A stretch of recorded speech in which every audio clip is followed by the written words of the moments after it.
Hi Sagittarius, a happy new year to you if you're not fed up of people saying that already. This is my first Sagittarius reading of 2020, so it comes hard on the heels of Christmas and all the festive season stuff, and nothing is as it seems as we go through the festive season, is it? We all find ourselves in situations we're not usually in, having to make the most of it, and now we're into January 2020. There is crazy weather, and it seems that there's hardly a day goes by without there being crazy weather somewhere in the world. Some of it's really quite bad. Some of it is just kind of, worse than usual, shall we say. But we can handle it, somehow or other we can handle it. The universe never throws anything at us until we are ready to be able to handle it somehow. So, first tarot reading of 2020 for Sagittarius that I've done. And we shall have a shuffle. I'm with Alice. No, I'm not. I'm with Tarot in Wonderland, based on the Alice in Wonderland stories, which is a very popular deck, actually. I've been having great results with this, and people seem to like it. So this is the one we'll use. And what's the first card we've got? And it's the Queen of Wands. Here she is. Now then, no nonsense, this lady, no nonsense at all. She knows what she's doing. She's sort of probably got her boots on underneath that dress, that's what I feel. And the black cat there shows that it's not just what she knows, it's what the universe knows, it's what the spiritual realms can bring to her that really make her as strong as she is. So no nonsense there. And if this is you, Saggy, and maybe it is because it's the first card in the reading, then things, well, maybe they're not looking brilliant. We'll find out as we go through the reading, and I'm sure we'll find some good news in there somewhere, because that's what these readings are all about. But this lady looks very stern, very strict, and as if she's not taken any nonsense, and as if she's ready to have to put up with a whole lot of nonsense. We can see all those spiky rock formations in the background there, and it looks a bit of a desert, but she's going to be okay. She's determined no matter what, because she's the Queen of Wands. It's fire sign energy, guys. It's Leo, Sagittarius or Aries, somewhere around you, maybe even somewhere in your birth chart, actually, because that's what these cards play into more than anything. It's actually the personal, individual soul of the person watching. And on that note, the most important thing about any of these cards and any of these readings is what they mean to you, Sanji, okay, or to whoever's watching them. So maybe you're a different sign, but maybe you've got Sagittarius somewhere in your birth chart, and you're bound to have at least one of Saggy, Leo or Aries in your birth chart somewhere. So that is really strongly worth thinking about. We've got the red and black flag with the black heart on it there. That always speaks to me of anarchy, and I don't suppose the Queen of Wands wants to have anything to do with anarchy. She looks as if she wants to keep everything nice and straight the way it is. Will she be able to, though? That's the question. Love is certainly on the menu, though, because we're starting off with a heart card there. And if you feel like you've been in a bit of a desert with no love coming, then it looks to me as if love is coming somehow, because that is what this card is indicating. Something is actually coming in. And, in a way, you've got to stand fast or sit fast like the Queen of Wands is doing. On the other hand, you've also got to be open to love. So open your heart to love, Saggy. I'll say that. That's one from a famous oracle card that's really popular. But we're in the tarot here. Still, open your heart to love. That's what really is going to bring good things into your life, okay? And try and give out whatever love to the world you can. So that's card number 1 of this 5-card spread for the sign of Sagittarius in January 2020. So I'm shuffling now and saying, tell me the second card in this 5-card spread for Saggy. And we've got number 15, Major Arcana, very close to the heart there, and it's the Temperance card. So Sagittarian energy, this really is you. We could almost say this is the heart of the matter. It isn't quite, it's the middle card of this reading, whatever that is when it comes up, that's really at the heart of the matter. But this is pretty close to it, Saggy, because this is where you're going next, really. This is all about what's coming in at the moment, and this is all about how you're going to evaluate and how you're going to decide to go forward with your next move. We've got an amazing caterpillar on top there who appears as a magician and as the wish card in this deck, actually, so there's a lot of magic indicated, and those would appear to be a magical kind of mushroom as well, would they not? But temperance, you see, it's all about balance, and Alice has got a very serious expression on her face there as she's balancing things. She's weighing up the rocks in her hand. Let me take a closer look. In fact, she's really focusing more on one rock than the other, and that could be a mistake.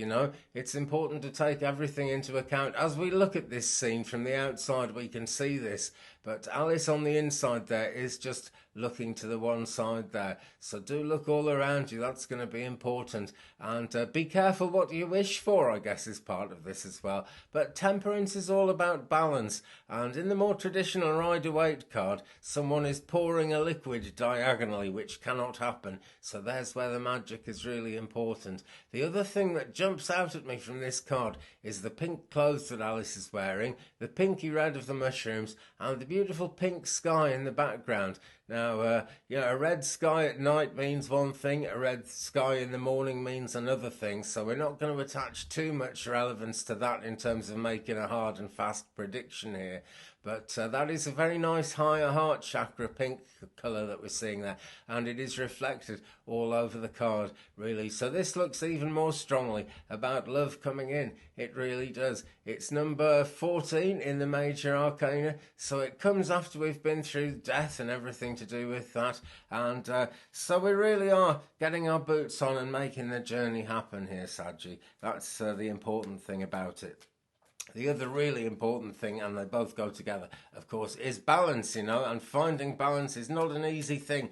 But sometimes, we find the balancing influence outside ourselves and we need to bring it in. So as love comes in, Saggy, that's going to be a really big help with it. It's going to be important. So we'll shuffle on, we'll go a bit further, and we'll find out this time what's going to be the heart of the matter, what's going to be the middle card of this 5-card spread for a sign of Saggy. What'll it be? What'll it be? And it's the moon card. And that's number 18. We're into the major arcana again here, guys. And the moon is a very strong, powerful light, We've just been through a full moon, actually, a couple of days before I set about doing this reading. And a very strong energy. Well, there always is with a full moon, but that was a particularly strong one. And we had a strong one in December as well.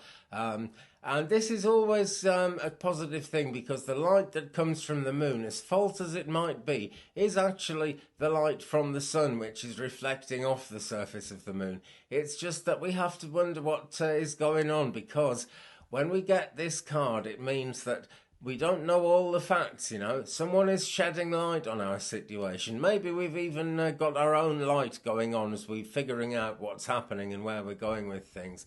But could it be a false light? It's important to stop and ask yourself this. We've got the lobster coming out of the water here, and looks like it's going to nip one of these characters around the ankle there to just let it know that there might be a bit of danger going on.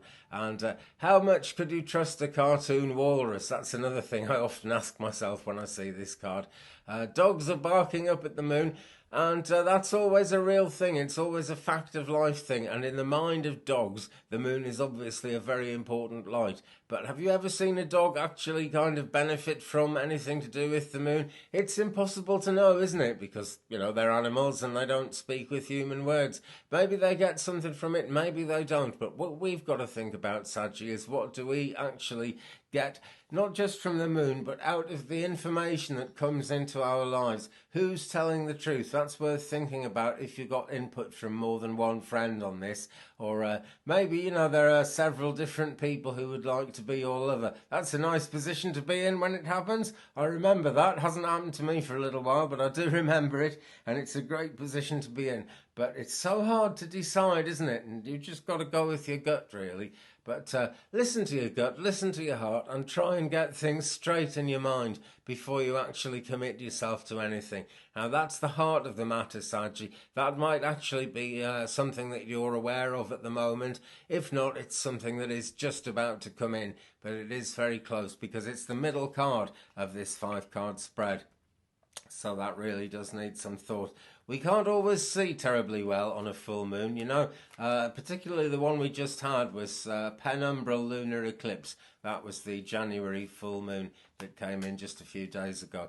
And so whatever we learned, whatever we were dreaming about there, might not have been entirely straight, It was a Cancer lunar eclipse as well, and a Cancer full moon as it happened. So, we have to look to the darker side of things, and there is often something good hidden in the dark, but darkness in itself isn't a really great thing. So we have to focus, and we have to be very focused indeed, actually, because that's what the Queen of Wands tells us, and that really is what the whole balancing thing of temperance is. When you think about it, it is actually about balance. Is all about focus. It's all about making sure you're pointing in the right direction, not just the right direction for what everyone else thinks you should be doing, but the right direction for you. That matters so much and so strongly. Okay, so we have reached the heart of the matter. Let's keep going and see what comes up next in this 5-card spread for the sign of Sagittarius in January of 2020. It is just January, of course, but my intention of this is that we're kicking the year off. So I'm looking at the year ahead with this reading, and that's what I've been asking my guides to give me the details all about as we go forward. So what is the next card that my guides have lined up for us? Okay, let's take a look, and it's the 10 of Wands. Now then, here we have another reason to look for balance, and a very important reason to focus as well here, because Wands energy, again, fire sign energy, so it's you, Sagittarius, or it's maybe Leo, it's maybe Aries, it's maybe those influences around you, it's maybe where Leo and Aries are in your birth chart. Sagittarius, of course, is your sun sign, so that's what's in charge. That's what really is leading the way here. But where is it leading? Because 10 of Wands is the fourth card of this 5-card spread for Sagittarius, is telling us that things aren't altogether in balance, even though we've been through the temperance thing, and of course we've had that full moon energy playing into our lives. Maybe it never leads us completely astray, the full moon, actually, but it does cast a light on where things could be going right and where things could be going wrong. And where things have gone wrong here is that guinea pig here has overcommitted himself. He's got all these wands tied to his back, and he's got to push this heavy wheelbarrow. There are good things in the wheelbarrow, but they're not actually for him. He's delivering them to someone else. So you may actually find yourself doing more work than you wanted to. And this particularly applies if there's more than one person around in your love life and you've got to decide which way to go. This really does tell you to decide which way you're going to go. It's a wand card again, you know. We've got the Leo, Sagittarius influence keeps on coming up in this reading. And look at that. I mean, you see, we could all agree that we'd carry those sticks for someone and he'd be okay if that's all he was doing. We could all agree that we'd push a barrow for someone. I mean, we've got to help each other in this life. Why ever not? Simply because, my friends, sometimes we end up being asked, everyone calls in the favours at once, or everyone suddenly wants our attention at once, and that is when it becomes really difficult. That is where sometimes we've got to say no and stand aside from the crowd a little bit. If we look up here, I've just dropped the whole deck on the floor. I'm not going to read the whole deck. You're supposed to read the ones that fall out, but they all fell out there, so never mind. But you see, this tree is out from the crowd a little bit here, and that's what you might need to do. In fact, in some way, that's what you're going to have to do, Sagittarius, because there's no real way forward as long as you've got all this burden that's going to actually help you to get where you need to be and actually help you towards a positive outcome. Let me just pick the deck up. So I really don't enjoy having cards lying around all over the place. 1 second. Oh, how annoying. Never mind. Got them back now. And so maybe that's something to read. I mean, just dropping the whole deck at that point, which is the last thing I want. That's actually showing me something, you know. I've got a little table in front of me that I put the cards on as I pull them and I keep my deck on. Maybe it's not big enough, you know. Maybe I just need a bit more room to work with. Guinea pig could do with more room to work with, because if he had more time, he wouldn't have to push this barrow at the same time as hanging on to all these wands. But look at the nature around him. Everything's really very beautiful. The tree is actually out from the other trees a bit, and everything looks like as it should be. So there's nothing wrong with standing out from the crowd a bit there. But it's, you know, 10 of Wands, it's very positive because there is a lot going on. There is a lot of energy there, and there's no doubt that you're going to go whistling towards a positive outcome here, Sagittarius, if only you can make sense of your commitments and become a little bit less overcommitment, a little bit less overcommitted. So do let your friends know if they're leaning on you too much. If you've got different lovers kind of trying to come on to you all the time and you just don't know which way to go, insist that you've got to have some time, okay? People will try and rush you, but when they want something from you, they will actually wait if they really have to. you know, because there's just no other way they're going to get anywhere close to what they want and what they're after there. Okay, so we'll move on now to the outcome card, and we'll see where things are ending up in this reading for Saggy. And I bet it's the next phase of the journey. It's almost bound to be. So where have we got so far? Queen of Wands, number 14, Temperance, number 18, the Moon, and the 10 of Wands, telling us to calm things down a bit and get a grip. So what's next? And the final card in this reading for the sign of Saggy in January 2020, it's the King of Wands. Now, Guinea Pig wasn't enjoying his balancing act there because he just had far too much to balance. But the King of Wands looks to me like he knows exactly what he's doing. And that is the thing about, excuse me, that's the thing about any of the kings. They really are, you could say, at the top of their profession, really. I don't know how much of a profession it is to be a king, but it's symbolic, you know. So this character is either someone who can come in and help you, Saggy, or is someone that you need to turn to for advice. Could be a very sage character, actually. And again, it's that fire sign Leo, Sag, Aries energy. I would say Leo and Aries are likely to be quite helpful to you at this time in January as you're planning the rest of your year. But be aware that the most helpful people in the world quite often don't tell us the whole thing. They'll give us some good advice, but they won't really put us 100% in the picture. And there's actually a good reason for that, Saggy, and that's because if you don't know absolutely everything, then you've got to find certain things out for yourself, and you will be in a much, much stronger position if you're going about things that way and learning some of it from yourself. So enjoy the King's balancing act here. He looks like he's a great showman. I'd like to have him at a party if I was putting a party on, most certainly. But look at the eel that he's balancing. It's difficult to balance that thing, and it would take a lifetime to master that skill, I'm sure. So be aware that you're going to be called upon to go into areas that you probably don't feel ready for, but there'll be advice there. So do go forward. Don't fear going into those areas, because as I've often said, the universe doesn't bring anything into our lives until we're ready to handle it, even though we might feel we're nowhere near being able to handle it. Okay, so I think the real pivot point of this actually is the middle card here, number 18, the Moon. The advice might just not be entirely the right advice, or it might be some of the right advice, but not all of it. There's more to find out in other ways. We've also got Temperance and the 10 of Wands, both leading us towards the need to find balance. But the Temperance card, coming early in the reading, says that we can find balance. Okay, so more importantly than anything right now, because it's the first card in the reading, put those roots down into the earth. Visualize yourself as absolutely immovable, and look at the black cat there, and be aware that there is cosmic energy to deal with as well. It will be coming in, and it will be of a helpful nature. So get out there and ask the angels, or stay in there. You don't have to get out there. I don't know why I said that, but ask the angels. Okay, they're always around. They're always willing to help, and they're going to be making the best of things. No two ways about it.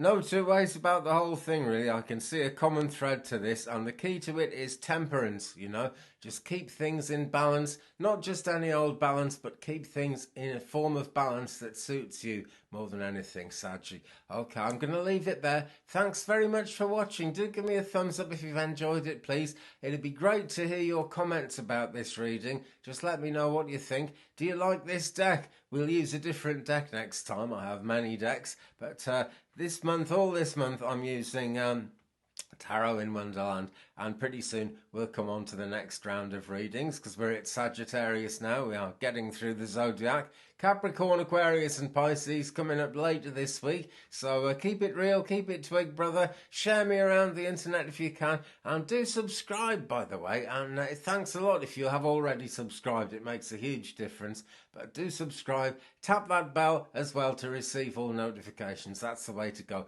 and I'll be along again very soon. Peace.